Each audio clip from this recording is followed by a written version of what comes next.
ছুটে যাওয়া নামাজের রাকাতগুলো নিজে আদায় করার সময় সূরা মেলাতে হবে কিনা, খুব দরকারি এবং গুরুত্বপূর্ণ একটি প্রশ্ন। অনেকেই এই প্রশ্ন করে থাকেন। প্রায় আপনার ইমামের পেছনে সালাত আদায় করতে গিয়ে যদি 2 রাকাত 3 রাকাত ছুটে যায়, ধরুন 4 রাকাত ওয়ালা নামাজের আপনি শেষের 1 রাকাত পেয়েছেন, আপনার 3 রাকাত ছুটে গেছে। এখন এই রাকাতগুলো আপনি কিভাবে আদায় করবেন? এখানে 2টা দিক আছে, একটা হলো কেরাত পাঠ, আরেকটা হলো বৈঠক। এই বৈঠক এবং সূরা ফাতিহার সাথে অন্য সূরা মিলানো, এগুলো আপনি কিভাবে করবেন? সূরা ফাতিহার সাথে অন্য সূরা মিলাবেন কি মিলাবেন না, এবং বৈঠক কোন হিসাবে করবেন, এটার উত্তরে আমরা বলবো বৈঠকের বিষয়টা খুবই সহজ। আপনি যদি শেষের রাকাত পান 4 রাকাত ওয়ালা নামাজের, তাহলে আপনি নিজে যখন ইমাম সালাম ফেরানোর পরে সালাম ফেরানো ছাড়া আপনি দাঁড়ায় যাবেন, দাঁড়ায় গিয়ে আপনি যখন সালাত শুরু করবেন, আপনার প্রথম রাকাতে আবার বৈঠক করবেন। ইমামের সাথে তো বৈঠক করছেনই, এরপরে দাঁড়ায় যখন আপনার 3 রাকাত ছুটছে, ওই 3 রাকাত পড়া শুরু করেছেন, ওই 3 রাকাতের প্রথম রাকাতে আপনার আবার বৈঠক করবেন। তাহলে পরপর 2টা বৈঠক হবে, হোক, কোনো অসুবিধা নেই। কারণ আপনার এই প্রথম রাকাতটা মূলত আপনার জন্য দ্বিতীয় রাকাত, কারণ 1 রাকাত ইমামের সাথে পেয়েছেন, আরেকটা একা একা পড়ছেন, তাহলে এটা কত নম্বর রাকাত হলো? দ্বিতীয় রাকাতে বৈঠক করতে হয়, সেই হিসেবে আপনি এখানে বৈঠক করবেন।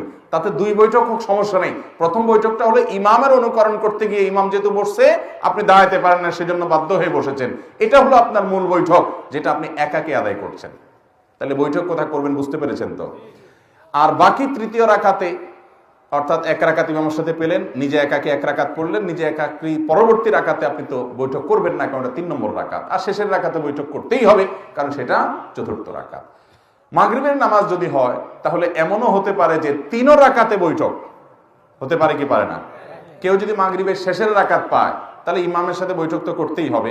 তার 2 রাকাত ছুটছে, তাহলে সেই 2 রাকাতের প্রথম রাকাতে আবার বৈঠক করা লাগবে কি লাগবে না? কেন লাগবে? কারণ সিরিয়ালে এটা কত? দ্বিতীয়। তা দ্বিতীয় হওয়ার কারণে বৈঠক করতে হবে। তাহলে একবার ইমামের সাথে বৈঠক করছে, ওইটাতে বৈঠক করার কথা ছিল না প্রথম রাকাত, কিন্তু যেহেতু ইমামের সাথে ছিল, এই জন্য বৈঠক করতে হয়েছে। আবার নিজের প্রথম রাকাতে বৈঠক করেছে, কারণ সিরিয়ালে দ্বিতীয়। আর শেষের রাকাত আর রাকাত আছে একটা ইমামের সাথে পাইছে, একটা নিজে নিজে বৈঠক করছে, আর একটা রাকাত আছে 3 রাকাত। তাহলে 3 নম্বর রাকাতে বসতেই হবে। তাহলে মাগরিবের 3 রাকাতে বৈঠক হতে পারে, এমনও সিস্টেম হতে পারে। তাহলে বৈঠকের বিষয়টা ক্লিয়ার, ঠিক আছে? এবার আসেন সূরা মিলানো।